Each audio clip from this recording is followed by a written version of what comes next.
question. Can you talk a little bit more about this request for tech companies to be more aggressive in policing misinformation? Has the administration been in touch with any of these companies, and are there any actions that the federal government can take to ensure their cooperation? Because we've seen from the start there's not a lot of action on some of these platforms. Sure. Well, first, we are in regular touch with these social media platforms, and those engagements typically happen through members of our senior staff, but also members of our COVID-19 team. Given, as Dr. Murthy conveyed, this is a big issue of misinformation, specifically on the pandemic.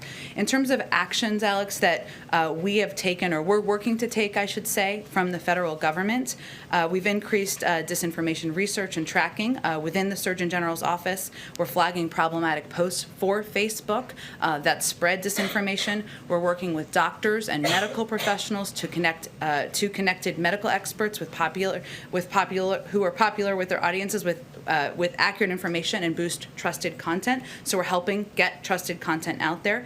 We also created the COVID Community Corps to get factual information into the hands of local messengers. And we're also investing, as you all have seen, in the president's, the vice president's, and Dr. Fauci's time in meeting with influencers who also have large reaches to a lot of these target audiences who can spread and share accurate information. You saw an example of that yesterday. I believe that video will be out tomorrow. I think that was your question, Steve, yesterday. I did a full follow-up there.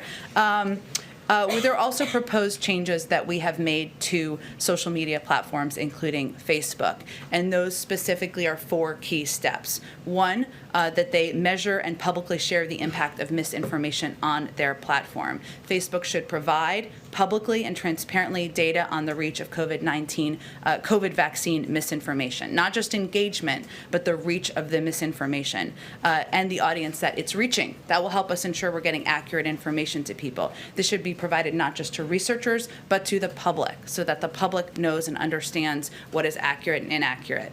Second, that we have proposed that they create a robust enforcement strategy that bridges their properties and provides transparency about the rules.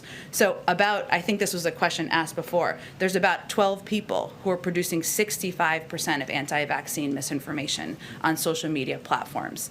All of them remain active on Facebook, despite some even being banned on other platforms, including ones that Facebook owns.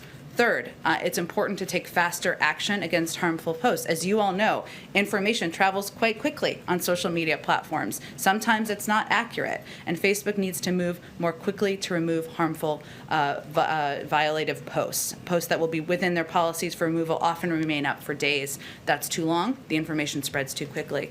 Finally, we have proposed they promote quality information sources in their feed algorithm. Facebook has repeatedly shown that they have the leverage to promote quality information. We've seen them effectively do this in their algorithm over low quality information, and they've chosen not to use it in this case, and that's certainly an area that would have an impact. So these are certainly the proposals.